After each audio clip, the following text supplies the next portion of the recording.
Assalamualaikum Sobat Madrasah, berjumpa kita tentunya di program Tadarus Padang TV.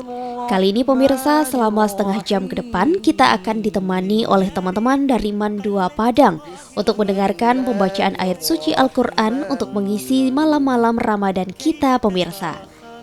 Oh ya, sebelumnya mari kita lihat dulu profil singkat dari Mandua Padang.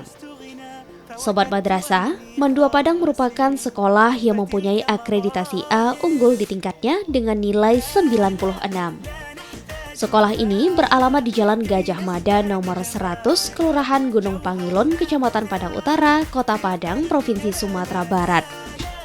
Menurut sejarahnya, sekolah ini berdiri sejak tahun 1992 dan berstatus negeri. Sobat Madrasah, Kepala Madrasah dari Mandua Padang ini langsung dipimpin oleh Bapak Dr. Haji Ahri Menhardi MM.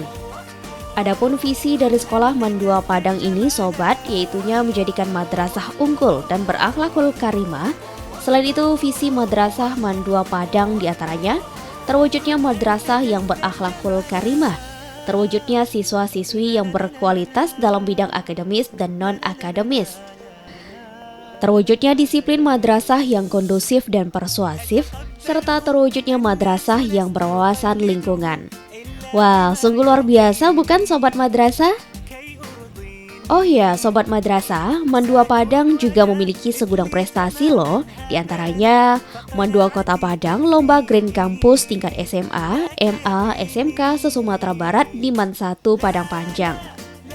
Tim futsal Mandua Kota Padang menang di tingkat regional Sumatera, berhasil menjuarai ajang Hydro Koko Cup National Futsal Turnamen antar SMA, MA, SMK tingkat regional Sumatera tahun 2019 setelah tampil gemilang di hari terakhir gelaran di Gor Dispora Medan. Juara 1 MMC 8 Minang Mersing Kompetisi. Mandua Kota Padang yang menjadi pemenang di provinsi dan berhak mengikuti Festival Musikalisasi Nasional di Jakarta. Juara 1 dan juara 3 Lomba Dai Sekota Padang dan masih banyak lainnya prestasi-prestasi dari Mandua Padang. Sobat Madrasah pasti udah gak sabar kan ya untuk menyaksikan teman-teman dari Mandua Padang untuk membacakan ayat suci Al-Quran pada Tadarus malam hari ini. Yuk mari kita saksikan.